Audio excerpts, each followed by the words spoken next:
Welcome back, everybody. I'm Brian Kenny. We're taking you up to the Angels and Tigers, 1 p.m. Eastern. Live baseball right here on MLB Network.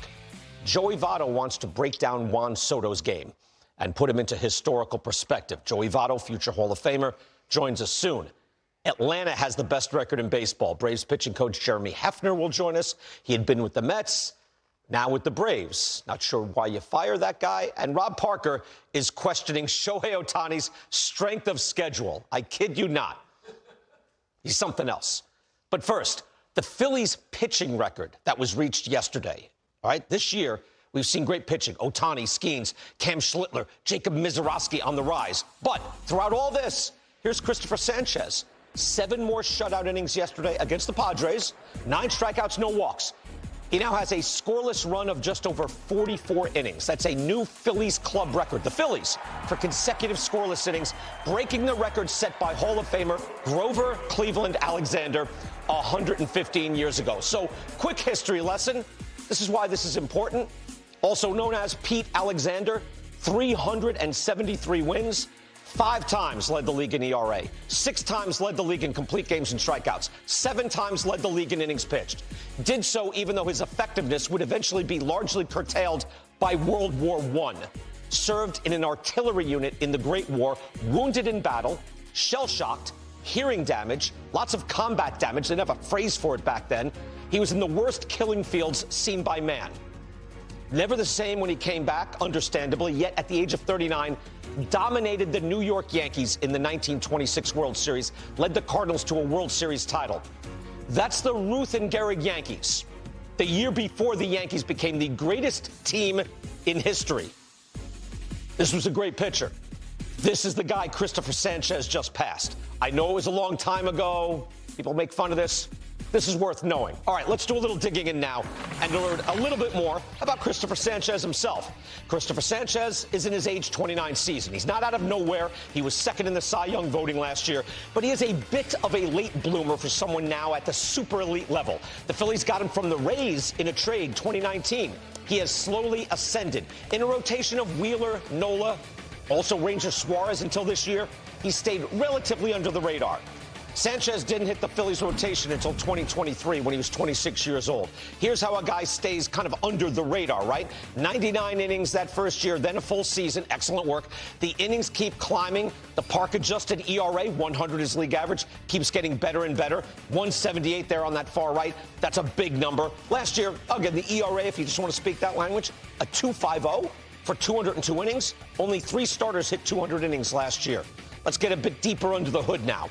Here's his strikeouts and walks the last 4 years. Whiff percentage, that's a swing and miss. Getting better and better each year, jumping up 24 to 30 to about 34 now. Whiff rate, strikeout rate, look, K rate going up, walk rate going down just a bit. It was already quite good.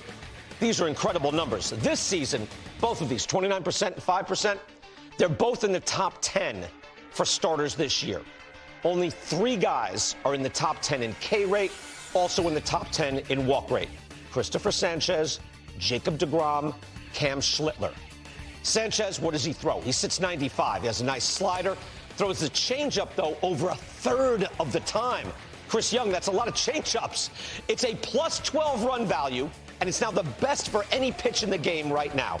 Another way of saying it, hitters are hitting 153 against that changeup this year. So here's Sanchez game by game. Just like this is not sabermetrics analytics. Just wanted to show you against the A's, Rockies, Pirates, Cleveland, San Diego, the innings, every game, right? Going at least 7, going 8, going 9, shutout ball, 45 strikeouts, 3 walks, and the ERA again is a 0.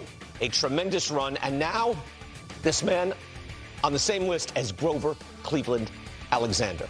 All right, we'll ask you, because Sanchez is a little under the radar, right? If you could pick one starting pitcher to have on your team this year, who would it be? We'll have your responses later on the show. We're at MLB Now. On X, John Heyman is here. Good to see you, John. Good to be Chris here. Young is here. I gave him a shout out before. I don't always shout you out. I should do I'm that. here all the time. Chris Young is here. You know what I'm saying? It's like a little under the radar all the time, but yeah, there he is. And I said not even the elite, Chris, like the super elite. Give me your impressions. It is elite. And you talk about the elite changeup usage. The reason that you're able to have elite changeup usage is because you have an elite sinker as well. You have that 1-2 punch that you can use all the time in a game where everybody's trying to hit the ball in the air. Everybody's finding success by hitting the ball in the air. What he does well is the perfect thing to combat a player trying to hit the ball in the air, and that's throwing a sinker at the bottom zone, changes at the bottom zone to where you're going to get plenty of swing and miss. And when you see the heat map, BK, he doesn't miss. He's not making many mistakes. This is his heat map of his changeup. He's not having the misses up in the zone because a high changeup is one of the best pitches in baseball to hit.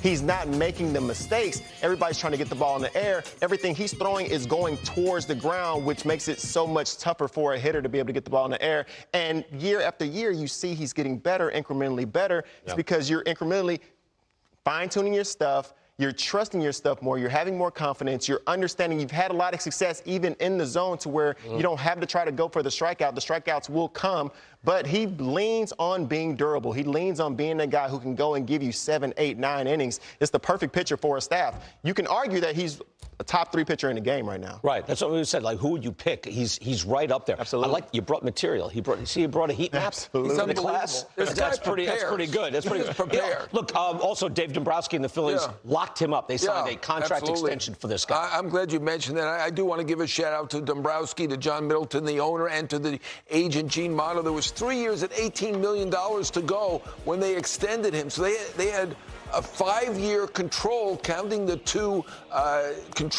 extra years that they had with the options. So they could have kept him for 5 more years and not extended him. And they gave him an extension for an extra $86 million.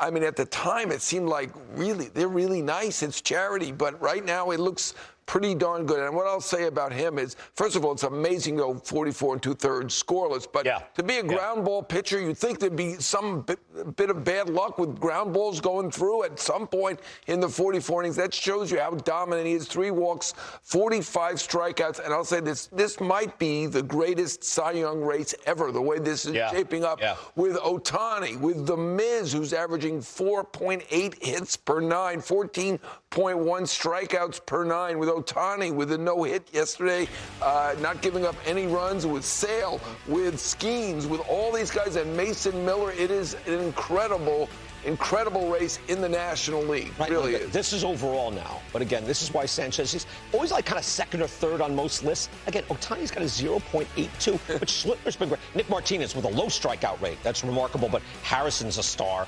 Mizorowski, you mentioned, is a star. Chris Sale is back doing it again. Chase Burns. Davis Martin is like born again, too. Parker Messick, a great young pitcher. At the very top, though, is Shohei Ohtani. And we're going to talk about him. 6 no-hit innings last night. He goes 6, gives up 1. I'm a little disappointed. I saw the 1 run by the time, just before I went to sleep. I gave up a run? And it was a scratch run against the Rockies. But Ohtani is out there, has a 0.82 ERA. Also, I mentioned the Braves have the best record in baseball.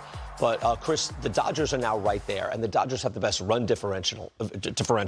So the fully operational Death Star is coming. Nice and quiet Dodgers, tad disappointing, and now about to start rolling. And point of emphasis, pitching for Ohtani this year. Look at that ERA. And he was disappointed after the start. He had 4 walks, and you're watching the outing, and it looks like he's grinding. He looks like he's grinding majority of the time, and that lets me know the expectations that we put on Ohtani and also the expectations that he puts on himself. He was visibly frustrated during his outing in which he didn't give up any hits. But it's something about the big moments. If nobody's on base, it seems like he's not as locked in. He's giving up some walks. As soon as somebody gets in scoring position, building off the adrenaline of the hitter that's at the plate, who really wants to make something happen in that moment, Ohtani has had some type of switch that clicks with him to where he's able to execute pitches in the right spot to be able to keep himself from having those big innings. We had Adam Ottavino on a few weeks ago just talking about, saying, hey, what are you seeing with Ohtani? He said, I'm just seeing him fully engaged, like in the whole process, different pitches, new pitches, and when he needs it, extreme velo when he needs it. So we're seeing remarkable things. That's why I brought up Grover Cleveland Alexander. I just wanted a history of it. We throw in these old guys here and there, but this is where you go when you're at the very top of baseball? Like, where does that even rate? And Ohtani is on a lot of leaderboards now with the all-time greats.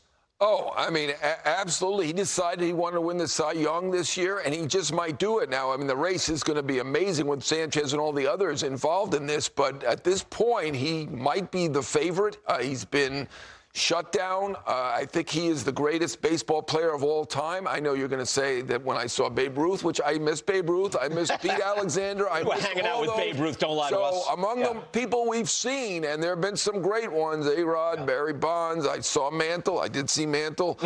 This is the greatest baseball player that we've certainly ever seen, and probably of all time.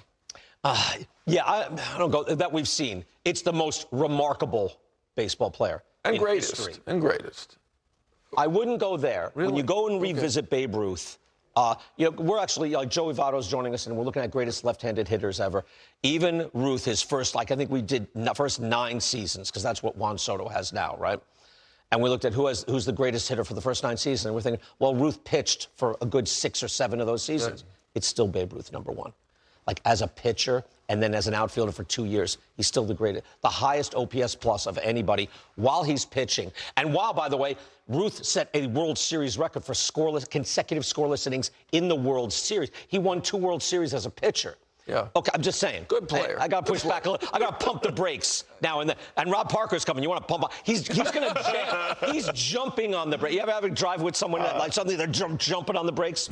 That's Rob Parker. But coming up next, honors class. Later, that's more of the fracas in the cafeteria with Rob Parker. First, honors class with Joey Votto.